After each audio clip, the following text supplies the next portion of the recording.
Diálogo Divino 92, volumen 6, 615, junio 2 de 1905. La paciencia es el alimento de la perseverancia. Nourrit la persévérance. Bueno, dice, esta mañana, Ce matin, el bendito quand il est venu, Jésus béni m'a dit, hija mía, ma fille, la la patience nourrit la persévérance. C'est l'aliment de la persévérance persévérance parce qu'elle tient en place les passions et fortifie les vertus. Par la patience, la vertu n'éprouve pas la lassitude que produit l'inconstance, si répandue chez les créatures.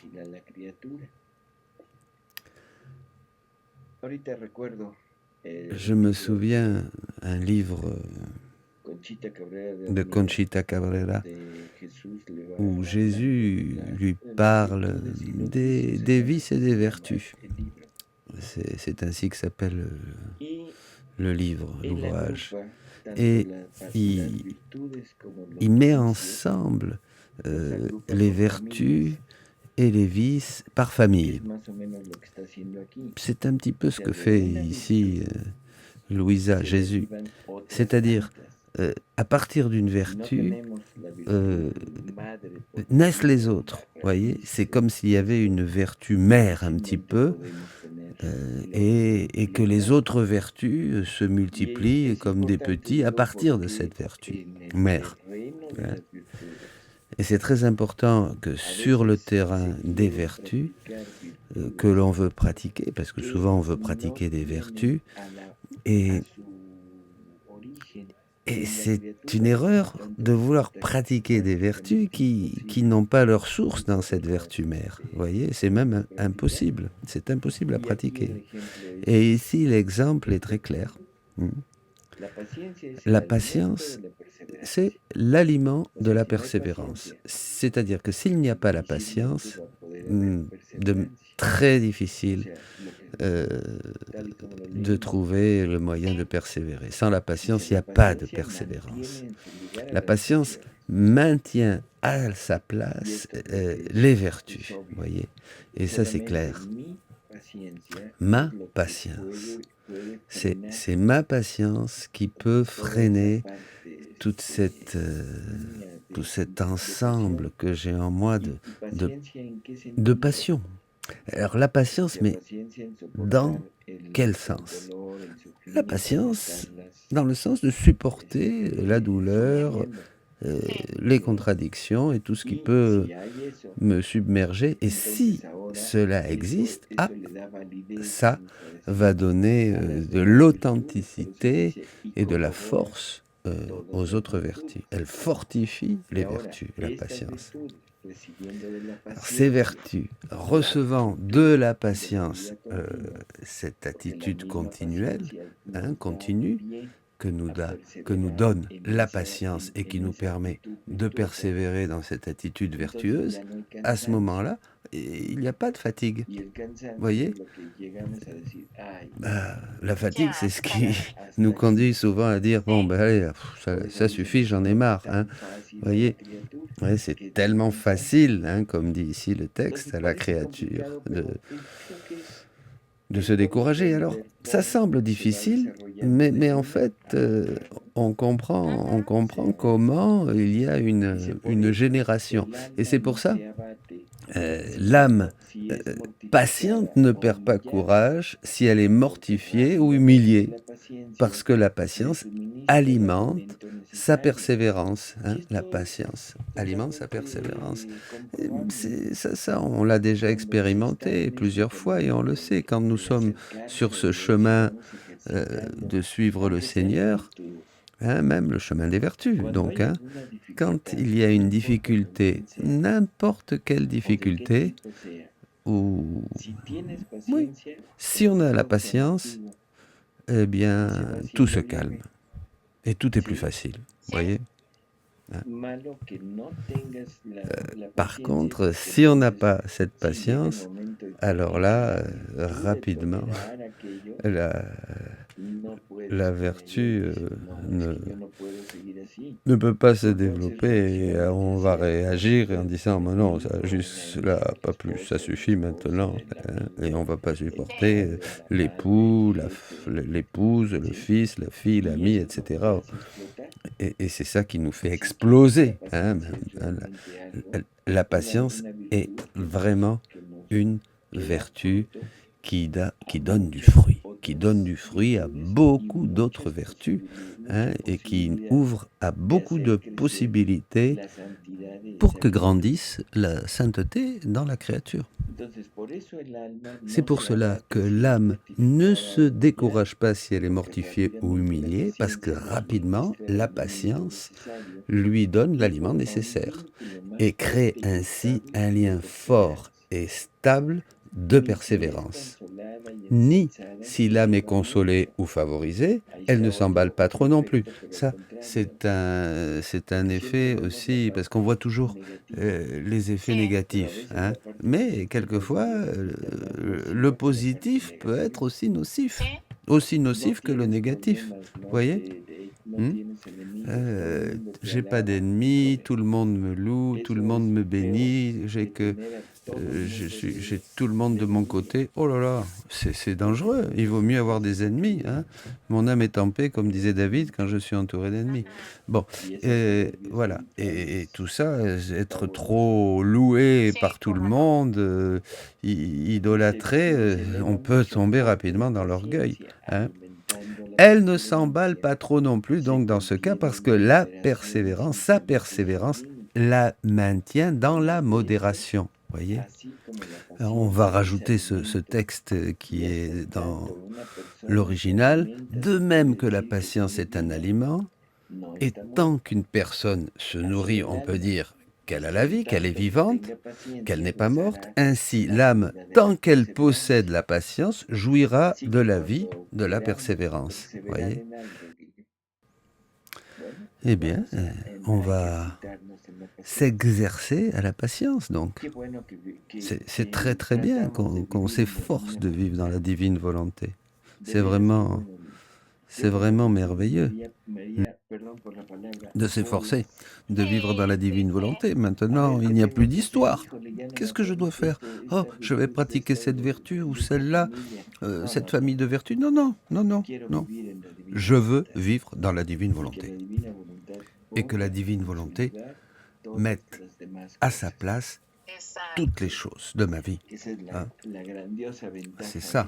C'est la grande chose, c'est le grand avantage de ce désir, de cette décision de vivre dans la divine volonté. Continuons. Toujours volume 6, 5 juin 1905. Les croix sont des fonds baptismaux. Ce matin en venant, Jésus béni m'a dit, ma fille, les croix, les mortifications sont encore d'autres fonds baptismaux. Et quand une croix est accompagnée, immergée de la pensée de ma passion, perd une grande partie de son amertume et de son poids. Combien de fois avons-nous parlé de cela?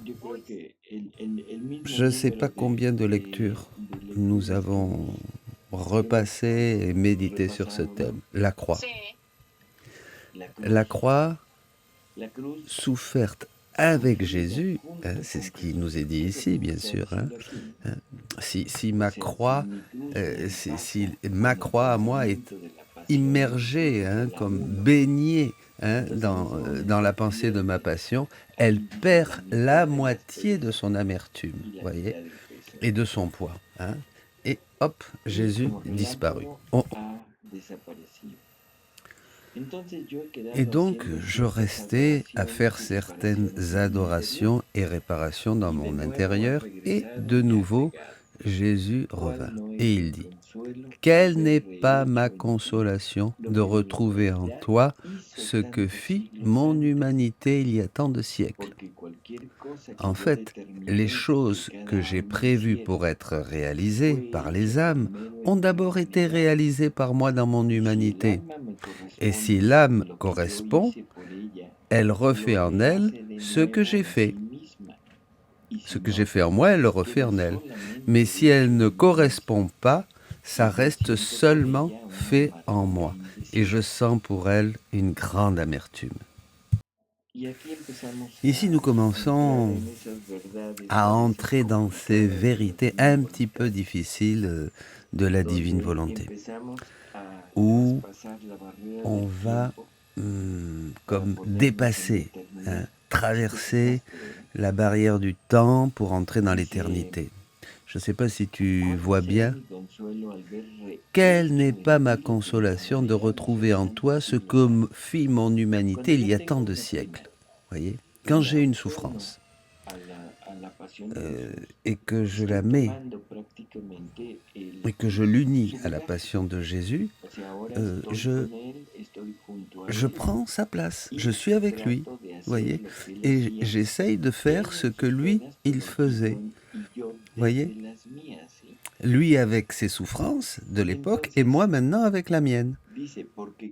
Parce qu'il dit, en fait, les choses que j'ai déterminées, que j'ai prévues pour être réalisées par cette âme, d'abord, elles ont été réalisées par moi dans mon humanité. Et si l'âme me correspond, si l'âme correspond en faisant ce qu'a fait Jésus à travers ce qu'elle vit maintenant, eh bien, ça se refait de nouveau. Vous voyez, ça se répète.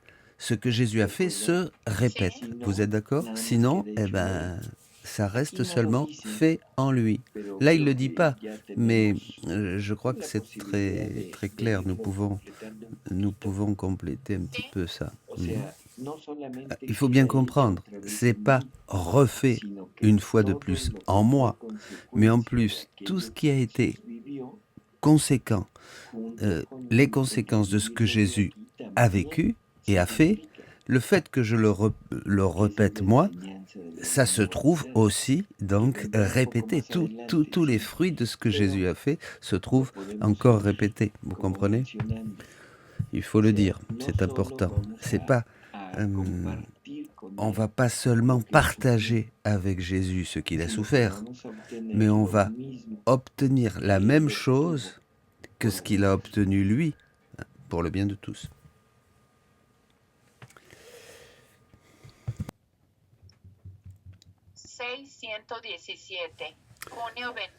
Volume 6, 23 juin 1905. Celui qui s'unit à l'humanité de Jésus se trouve à la porte de sa divinité. Maintenant,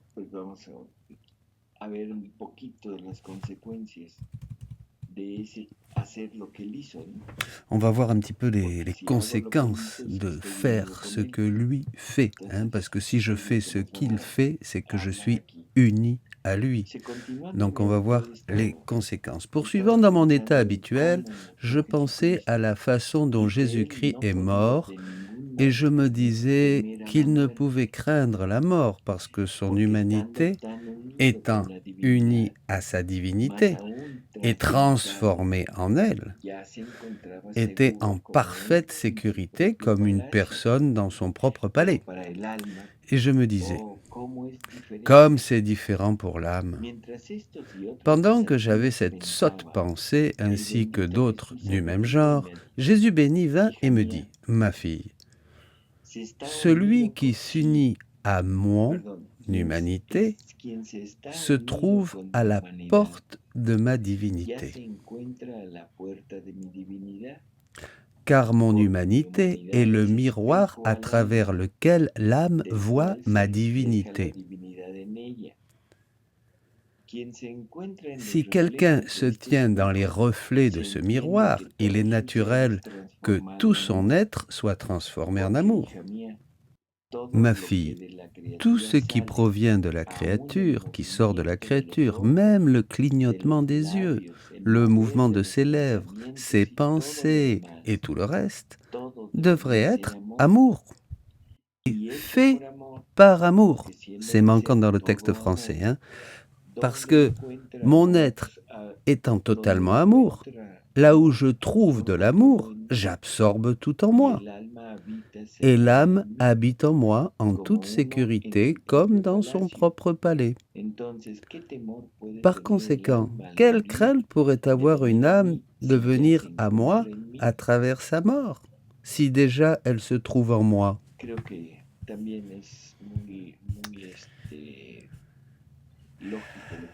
C'est très très logique ce que dit Jésus ici. Mais il y a quelque chose qu'il faut ponctualiser. Les vertus, Guillet, ce sont juste des choses pour embellir l'âme, hein, des ornements. Pourquoi? L'âme s'exerce continuellement à quelque chose, dans une activité ou une autre, mais elle doit être en communion, en union avec ce qui, justement, lui donne cette ferveur et excite cette vertu. Et ce qui excite cette vertu, c'est le vice ou la misère. Qu'est-ce que je veux dire? Comment je peux pratiquer l'obéissance? Seulement s'il y a quelqu'un qui m'invite à obéir, à l'obéissance. Mais peut-être je ne pourrais pas pratiquer tout le temps l'obéissance, parce qu'il y a des moments où il n'y aura personne pour me faire pratiquer la pureté, par exemple, hein.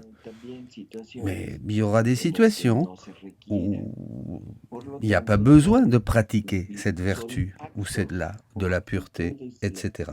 Donc ce sont des actes et des attitudes de la créature qui se mettent en marche, qui se pratiquent dans des circonstances particulières, déterminées. Voilà, c'est pour ça que ce sont des ornements. Elles embellissent l'âme. Dans la divine volonté, ce que nous essayons de faire, c'est que ces mêmes vertus sont enrichies ou on leur rajoute la dimension divine. Et la dimension divine, comme elle a cette puissance créatrice, elle a la capacité de devenir vie dans la créature. D'accord? Je vais donner un exemple un petit peu plus simple. La prière. On parle beaucoup de la prière. La prière faite comme une pratique, le développement d'une vertu, etc., est bonne, bien sûr, magnifique. Mais elle reste quand même une beauté de l'âme, hein, quelque chose qui embellit l'âme dans certaines circonstances de la vie. Mais maintenant, la prière, l'attribut divin qui va s'insérer, qui va se greffer sur l'âme comme vie. Qu'est-ce qui va se passer? Il se passera que tout ce qui sort de cette vie sera prière. La respiration devient prière. Le battement du cœur devient prière. Le pas devient prière. Éternuer devient prière. Vous voyez, dormir devient prière, etc. Pourquoi? Parce que tous les actes de la créature sont vivifiés et motivés, vivifiés par cet attribut divin qui est greffé, qui est entré dans la créature et qui d'une manière permanente reste en elle comme vie.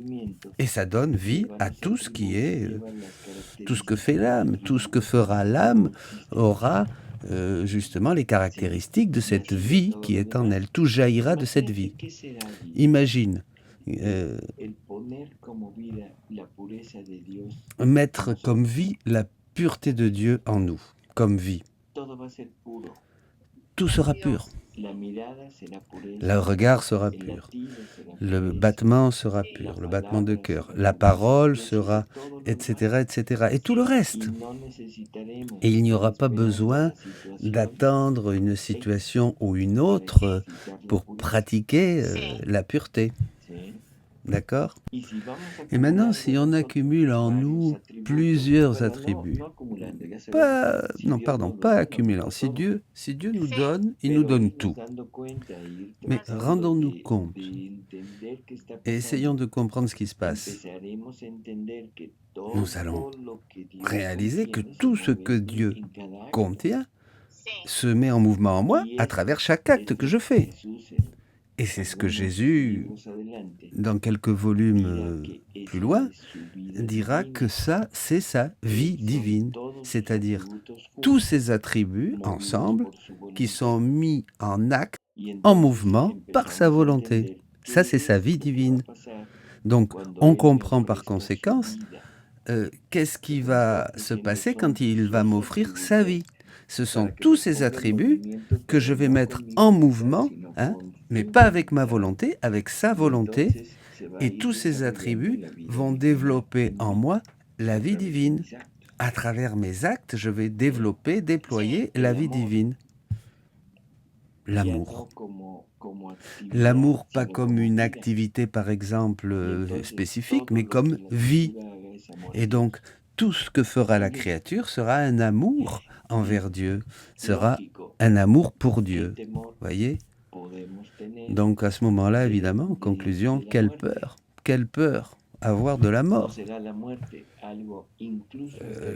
La mort même devient quelque chose de désirable. Hein ? Ça devrait l'être, hein ? Oui, bien sûr. Pourquoi ? Oui, comme tu dis, ça devrait. Parce que tout ce que nous vivons ici-bas sur Terre, nous le vivons dans la foi. On ne le voit pas, on ne le touche pas, on ne le sent pas, on ne peut pas percevoir dans notre chair ces choses-là, mais tout reste dans la foi. Mais quand nous traverserons ce passage, eh bien tout cela deviendra vie, ma vie, mais d'une manière sensible, visible. On pourra l'entendre, on pourra le sentir, on pourra le voir, etc. Ça, c'est de l'autre côté, tout sera comme ça. Je crois que la mort devrait être un idéal pour chacun de nous. Ben oui, un idéal. L'idéal est la sécurité de posséder cette vie de la divine volonté comme une vie propre. Et il n'y aura plus de doute et plus rien. Non, il n'y aura plus aucun doute, bien sûr, plus aucun doute. Et c'est pour cette raison que Jésus dit que la fait et l'espérance vont se perdre de l'autre côté. Il n'y a plus la foi et l'espérance. Il n'y a plus besoin d'attendre, de posséder quelque chose qui est Dieu. Ici, avant d'arriver à ce point, bien sûr, quand nous serons arrivés à cette inséparabilité totale, d'accord, ça sera le cas. Ça devrait être, comme tu dis, quelque chose de désirable, oui. La mort, bien sûr, oui. Oui. Si on analyse bien les choses, si nous analysons bien ce qui est dans ce chapitre, c'est la conclusion que nous devons tirer.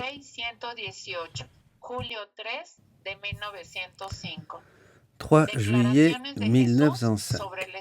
Déclaration de Jésus sur l'état de Louisa. Étant dans mon état habituel, je me suis trouvé hors de mon corps et j'ai vu la maman reine avec l'enfant Jésus dans les bras. Elle était en train de lui donner son lait très doux. En voyant que l'enfant buvait le lait du sein de notre mère, je l'ai doucement retiré et je me suis mise à boire. Le verbe c'est téter en italien. Tous les deux, ont souri et m'ont laissé faire. Ils m'ont laissé téter. Après, la reine mère me dit « Prends ton petit chéri et réjouis-toi, profites-en. » Ces passages des écrits du livre du ciel, ces moments, ces expériences vécues par Louisa, pour certaines personnes pourraient sembler offensives ou violentes, ou cette manière de s'exprimer, pour notre morale catholique. Mais en fait, quelle chose si belle, quelle manière si merveilleuse, Jésus nous fait découvrir ce qui se passe au niveau spirituel. Voyez? Qu'a reçu Jésus du sein de la Vierge Marie? Seulement le lait? Rien? L'aliment matériel du lait? Mais non, bien sûr que non. Il recevait tout l'amour de sa mère, tout le remerciement, toute la grâce, toutes les réparations de la Vierge Marie, tout ce que l'humanité devrait donner à Jésus. C'est ça que lui donnait la Vierge Marie à travers son lait maternel. Et donc Jésus ne recevait pas seulement un aliment matériel, il recevait un aliment spirituel, un aliment divin, pour justement le faire grandir continuellement. Il grandissait en grâce et en sagesse, dans l'amour. Donc, maintenant, quelle surprise que la créature puisse aussi faire cela. Que la Vierge Marie approche la créature, ses enfants, la Louisa ou nous, pour qu'elle puisse recevoir aussi ce lait. Vous voyez? Et c'est ça la finalité de Dieu avec nous. C'est devenir comme lui. Mais pour devenir comme lui, je dois avoir sa vie même, la même vie que lui, et aussi son amour, le même amour que lui, et le même aliment que lui aussi, vous comprenez? Donc c'est très très beau, ces expériences de Louisa sont très belles et très parlantes. Est-ce que nous pouvons faire la même chose, nous? Bien sûr, mais bien sûr. Je peux, avec en toute simplicité, me mettre à ce moment de cette expérience et demander à Marie et à Jésus de pouvoir recevoir cet aliment. Comme je peux dire à Jésus, déverse de ta bouche dans ma bouche cette amertume que tu as. Et ça, souvent, c'est très mal compris. Comment Jésus, dit-on, peut faire des choses ainsi, hein? Voilà, oui, c'est ce que nous disions. Une partie de notre nature déchue voit les choses de mauvaise manière, d'une mauvaise manière. Et c'est des choses qui sont tout à fait naturelles, malheureusement. C'est tout à fait naturel. Enfin. Après cela, la reine-mère me dit, « Prends ton petit chéri et réjouis-toi. Jouis de lui. Hein? Ton petit trésor. » Je pris donc l'enfant Jésus dans mes bras. Pendant ce temps, on entendait des bruits d'armes à l'extérieur. Et Jésus me dit, « Ce gouvernement tombera. » Et moi, quand? En touchant le bout de son doigt, il continua et dit, « Encore un autre bout de doigt. » Et je lui dis, « Qui peut savoir quelle est la longueur de ce bout de doigt pour toi? » Il n'ajouta rien. Et moi, ne voulant pas savoir, je disais, « Comme j'aimerais connaître la volonté de Dieu à mon sujet. » Ici, il y a quelque chose de très important. Moi, ce que j'ai rajouté là,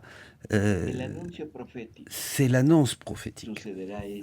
Il va se passer ceci, il va se passer cela, etc., etc. Hein?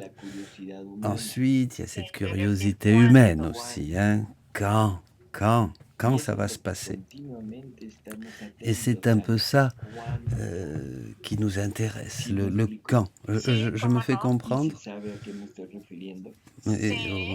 Tu sais de quoi je parle, à tout ce que la Vierge ont prophétisé, Jésus, et nous essayons de deviner quand est-ce que ça va se passer, voilà, etc.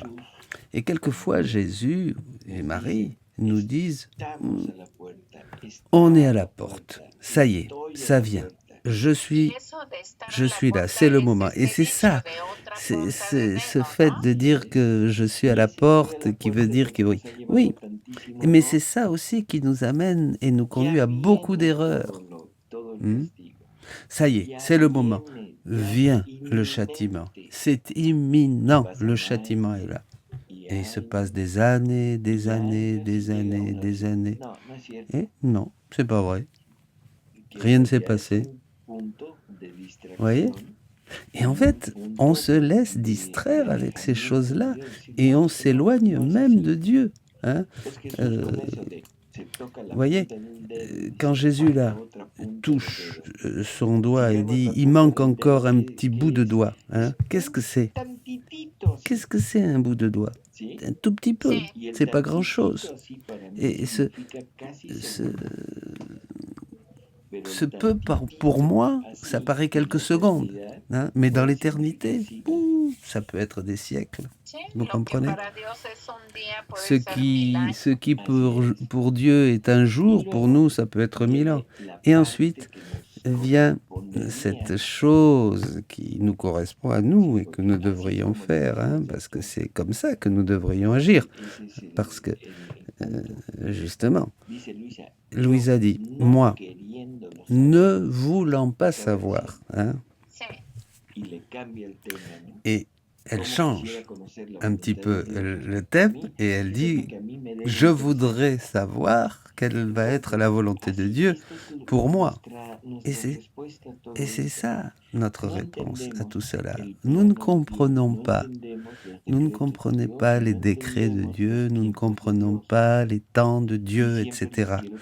Et on voudrait toujours les ramener à nos temps, à notre pensée humaine, etc., pour avoir tout là sous la main. D'accord? C'est pour ça que nous nous trompons très souvent et que nous laissons notre fantaisie imaginer, je sais pas où aller. Et on oublie de croire, justement, ou on fait une distorsion dans le message. Voyez? Et ça se trouve, cela, pas seulement dans les messages prophétiques, mais aussi dans la manière de parler. Hein?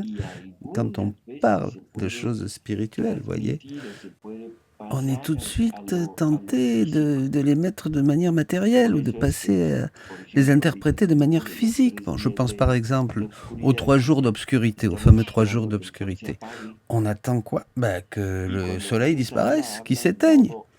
Mais en fait, il ne se passe rien, parce que c'est spirituel, et spirituellement, on voit rien. Hein? On pense aussi qu'il y a 3 jours. Oui, d'accord, mais Jésus définit la création en 7 jours. 7 jours, 6 jours. Tout a été créé en 6 jours, et le 7e, il s'est reposé. D'accord? Le problème, c'est qu'il ne se repose toujours pas. Il continue à œuvrer. Et en pleine formation de l'homme. L'homme commence juste maintenant à pouvoir devenir vraiment un homme. Voyez? On est dans le 6e jour, comme on dit. Voilà, on est dans le 6e jour de la création, comme on dit. Hein? Bon, donc, ne nous laissons pas avoir par toutes ces fantaisies de nous distraire de l'essentiel. Allons réellement là où il faut travailler. Allons chercher la volonté de Dieu pour œuvrer, pour travailler, là où nous devons être. Qu'est-ce que Dieu a pensé pour moi? C'est ça qui m'intéresse. Pas quand est-ce qu'un météore va tomber et va sur le toit de ma maison. D'accord. Et puis si elle doit tomber, qu'elle tombe.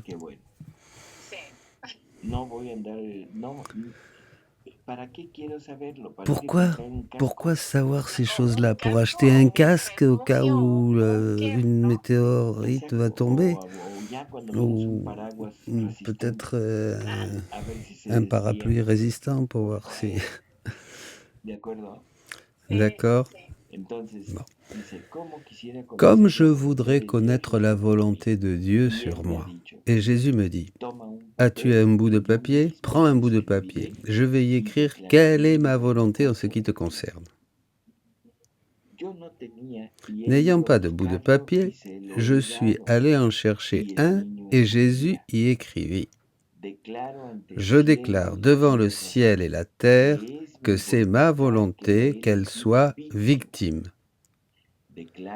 Je déclare qu'elle m'a fait le don de son corps et de son âme et que moi, étant son propriétaire absolu, je la fais participer aux souffrances de ma passion quand il me plaît. En échange, je lui donne accès à ma divinité et, par cet accès, elle me prie continuellement pour les pécheurs et puise un continuel flot de vie pour eux, pour leur profit. Et il écrivit tellement d'autres choses que je ne m'en souviens pas très bien, par conséquent je laisse tomber. Me sentant toute confuse à la suite de ce que Jésus venait de me dire, je lui dis, « Seigneur, pardonne-moi si je deviens impertinente. Ce que tu as écrit, je ne voulais pas le savoir. Il me suffit que toi seul le saches.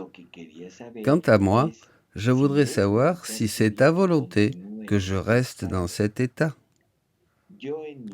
Et, intérieurement, je me demandais si c'est la volonté que mon confesseur ait à venir pour m'appeler à l'obéissance, et si le temps que je passe avec lui ne serait pas une pure fantaisie de ma part. Mais je ne voulais pas lui dire cela de peur d'en savoir trop, et que, si c'était sa volonté pour une chose, ce le serait pour l'autre. Et l'enfant Jésus continua à écrire. C'est curieux, hein, tout ce passage. Jésus, lui, déclare ce qu'il attend d'elle. Et elle ne veut pas le savoir. Elle veut savoir ce qui à elle l'intéresse. Ce qui intéresse Jésus, ça ne l'intéresse pas à elle. Elle, ce qui l'intéresse, elle veut savoir ce qui l'intéresse à elle. Au livre 6, on est au livre 6. Hein. Louisa est dans un processus de formation. Mais c'est ce que nous faisons aussi. Parce que tout ce que vit Louisa, c'est aussi pour nous enseigner. Et cela, ce qui se passe ici, nous le faisons continuellement. Ça ne m'intéresse pas de savoir ce que Jésus veut faire de moi. Ce qui m'intéresse, ce que je veux savoir, c'est si ce que je vis, c'est la volonté de Dieu. Cette attitude que j'ai, cette vie de pauvreté, le problème dans mon couple, ou l'infidélité dans laquelle je vis, ou ce que je vis avec mes enfants, etc., etc. Je me réfère à ce qui à moi m'intéresse. Mais en fait, ce qui devrait m'intéresser, c'est le projet que Dieu a sur ma vie. Mais ça, je le laisse de côté. D'accord ? En fait, c'est un peu comme Jacob. On vend notre droit d'aînesse. Bon, c'est une manière de dire.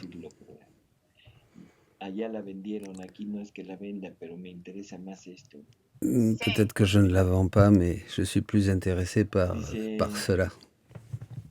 Et l'enfant Jésus continua à écrire. Je déclare que c'est ma volonté que tu continues dans cet état, que ton confesseur vienne t'appeler à l'obéissance et que tu perdes du temps avec lui. C'est curieux, hein? Du temps que tu perds avec lui, c'est curieux, perdre. Hein? C'est également ma volonté que tu craignes que ton état ne soit pas selon ma volonté.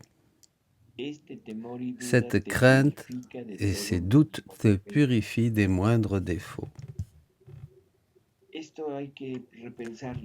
Cela, il faut le méditer un petit peu. Et le méditer encore et encore. Pourquoi ? Parce que Bien souvent, après plusieurs années, après un certain temps dans la divine volonté, on a des assauts, des pensées qui nous attaquent. Est-ce que c'est bien vrai? Réellement, je suis dans le chemin, c'est ce que je dois faire. Réellement, on est dans ce qui est juste. Voyez?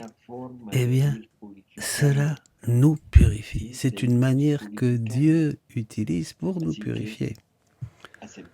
Donc, acceptons cela comme un travail, comme une chose qui vient de Dieu. La finalité de tout ça, c'est de nous purifier jusqu'au moindre défaut. La Reine Mère et Jésus me bénirent, et j'embrassai la main de Jésus, et ensuite je revins dans mon corps.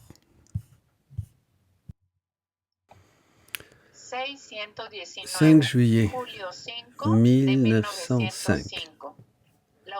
L'humanité de Jésus est musique pour la divinité.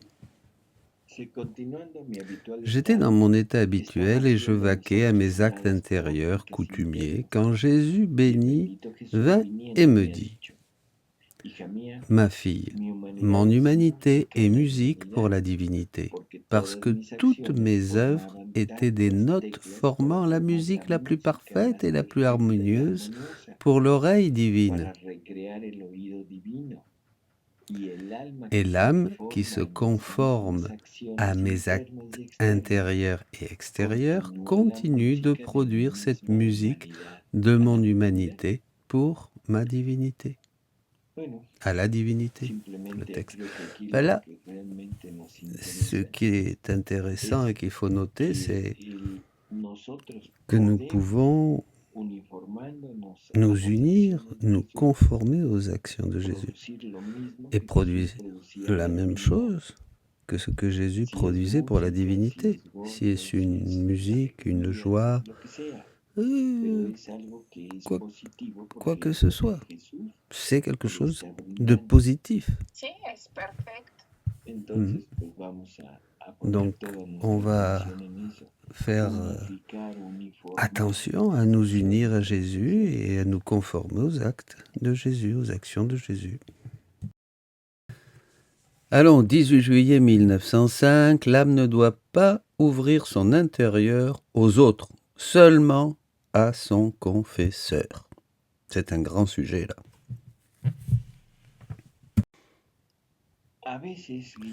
Quelquefois, Guillet, l'évangile nous semble très curieux. Jésus faisait des miracles, et la première chose qu'il disait à ses apôtres, c'est « ne le dites à personne ». Et souvent revient cette recommandation, et on se demande pourquoi. Alors il y a des idées, comme le fait qu'il ne voulait pas faire connaître sa divinité. Bon, s'il faisait un miracle devant une multitude, et il ne disait pas en plus aux gens, à cette foule, ne le dites pas, hein. Il le disait seulement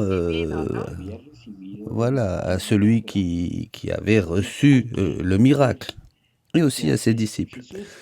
Jésus, donc, va partout, il fait des miracles, et les gens le voient, je ne sais pas combien de gens, des quantités de gens, et pour quelle raison?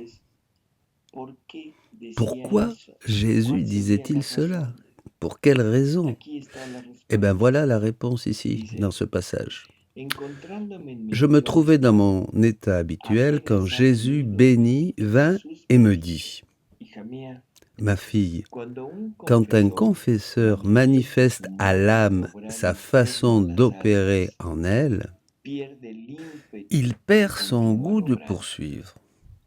Et l'âme, en connaissant ce que le confesseur poursuit en elle, devient négligente et faible, affaiblie.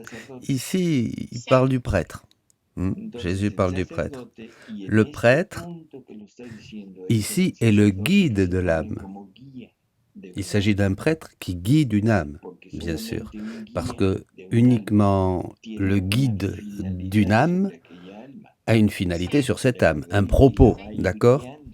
Et il la guide. Bon. Ici, Jésus est contre le fait que le confesseur s'ouvre. Parce que si l'âme sait ce que le confesseur porte en lui, l'âme connaît le plan du confesseur et peut en sortir. Vous voyez? Ça sert, bien sûr. Mais ce n'est pas tout à fait juste pour nous. Parce que là, il s'agit du confesseur. Mais maintenant, il lui dit, attention. D'autre part, si l'âme manifeste son intérieur aux autres en découvrant son secret, ça c'est du texte italien, son enthousiasme s'évaporera et elle s'en trouvera tout affaiblie. Si cela n'arrive pas quand l'âme s'ouvre à son confesseur, c'est parce que la force du sacrement maintient la vapeur, augmente la force et y appose son sceau. Je crois que là c'est très clair. Si j'ouvre mon cœur, mon intérieur aux autres, à partir du moment où je le fais, ça y est, il y a quelque chose qui se perd. Tout ce qui me poussait à suivre ce chemin, cette force, hop, ça s'évapore. C'est comme une cocotte minute. Si on enlève le petit bouchon, tout ce qui est à l'intérieur et qui servait à cuisiner les aliments, hop, s'évapore. Donc, ce que fait Dieu dans notre cœur, ça doit toujours rester en nous. Il faut garder le secret. Le secret est pour le roi, dit la Bible. Ne jamais le partager, ne jamais le dire aux autres. Il y a beaucoup de personnes qui partagent leur vie intérieure, les dons que Dieu leur a faits, etc. Jésus a fait ça en moi, Jésus me parle, Marie m'a apparu, elle me dit, etc., etc. Vous voyez? Je ne dis pas que ça ne soit pas vrai, peut-être que oui. Mais ce qui est sûr, c'est que tout ce qui se fait à l'intérieur de ces âmes, eh bien, se perd. Se perd parce qu'elles s'ouvrent, elles le partagent et voilà, ça se répand. Leur intérieur se répand. Donc, c'est un conseil pour tout le monde. Ne partagez pas ce que vous vivez dans votre cœur. Ne le dites à personne. Au confesseur peut-être, voyez, parce qu'ici, avec lui, il y a la force du sacrement qui maintient la vapeur et qui met un sceau sur ce qui est dit. Voyez, là, Jésus parle de l'âme qui a un guide. Dans la divine volonté, il n'y a pas de guide. Alors, qui va être mon guide? Jésus, Marie. Avec eux, je peux ouvrir mon cœur. J'ai même pas besoin d'ouvrir mon cœur puisque c'est eux qui sont en train d'agir en moi. En fait, la seule manifestation que je vais laisser percevoir aux autres de ce que Dieu fait en moi, c'est la joie.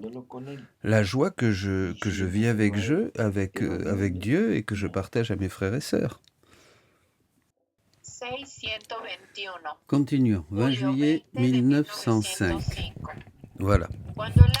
Quand l'âme n'est pas fidèle à la volonté de Dieu, au désir de Dieu, Dieu interrompt ses desseins sur elle. C'est un passage qui nous fait trembler. On va voir. Ce matin, je priais pour un prêtre malade qui avait été mon directeur spirituel. Et je me posais cette question. S'il avait continué d'être mon directeur spirituel, serait-il malade ou non? Jésus béni se présenta et me dit, « Ma fille, qui jouit des biens qui se trouvent à l'intérieur d'une maison? Ceux qui y vivent, n'est-ce pas? Même si d'autres y ont déjà habité, c'est seulement ceux qui y vivent actuellement qui en jouissent.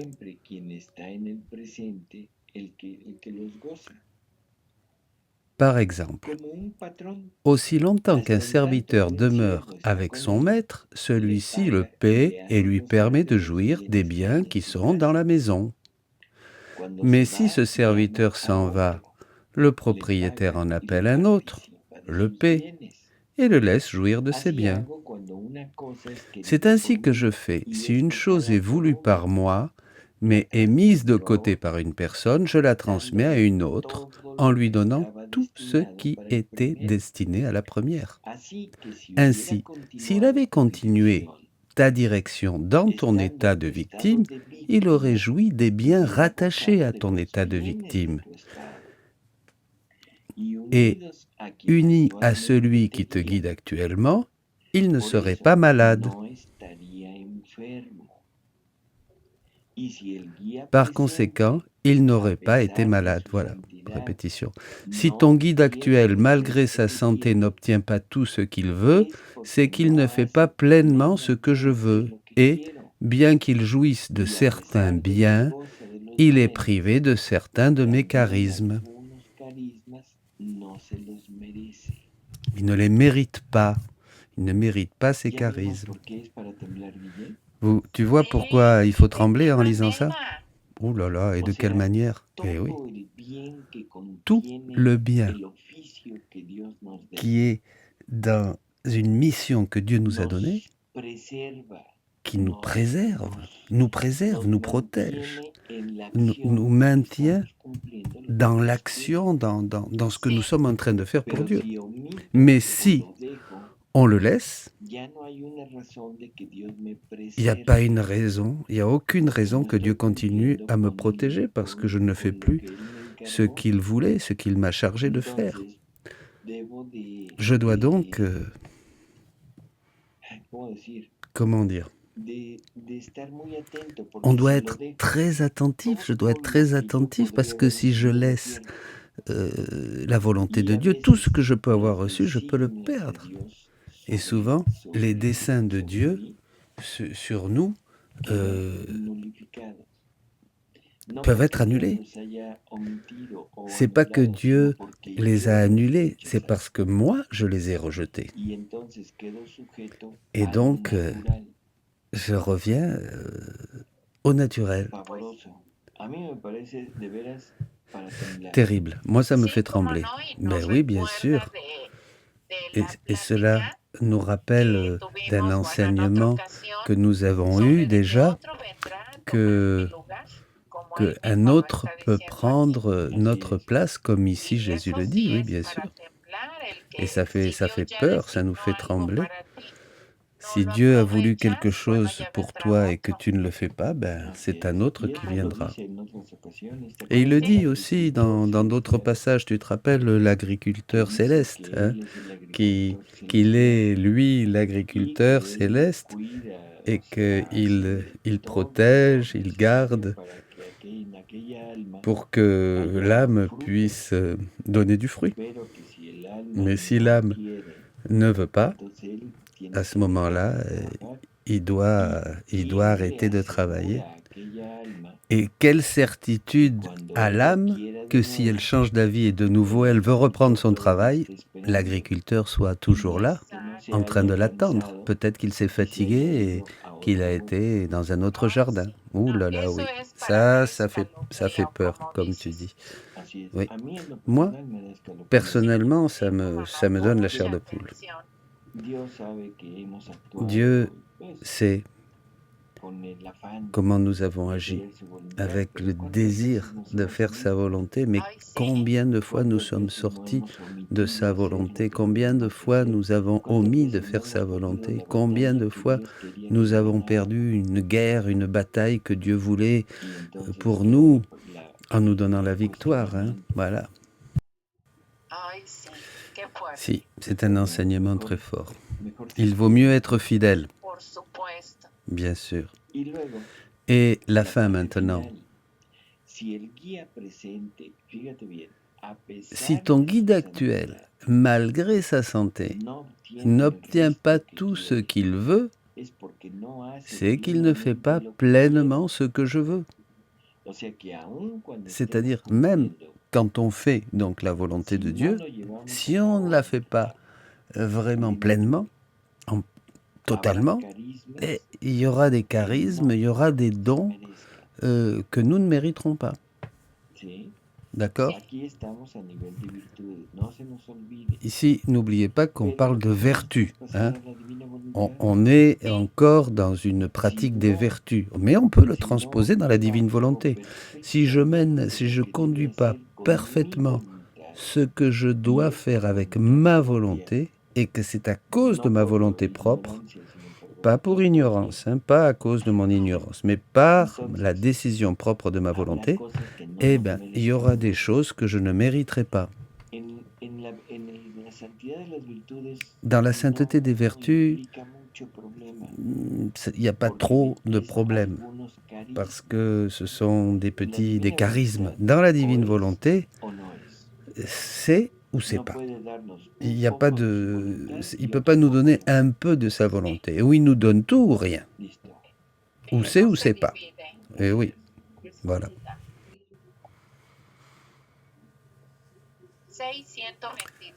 Allons, 22 juillet 1905. Dieu ne regarde pas l'œuvre, mais l'intensité de l'amour dans l'œuvre. J'étais irrité de ne pas pouvoir faire certaines mortifications. Il me semblait que le Seigneur ne permettait pas que je puisse les faire parce qu'il m'avait en horreur. Jésus béni vint et me dit, « Ma fille, celui qui m'aime vraiment n'est jamais irrité par quoi que ce soit, et il cherche à tout transformer en amour. » Ça, c'est une vérité qu'il faut vraiment marquer sur notre petit cahier tous les jours, et la méditer. Qui vraiment aime Jésus, celui qui aime vraiment Jésus n'est jamais irrité de rien, ni par personne, et il cherche à tout transformer en amour, même si c'est des choses contradictoires. Hein. Pour quel motif voulais-tu te mortifier? Certainement par amour pour moi. Eh bien, moi je te dis, mortifie-toi par amour pour moi, ou sois soulagé par amour pour moi. L'un et l'autre ont le même poids à mes yeux.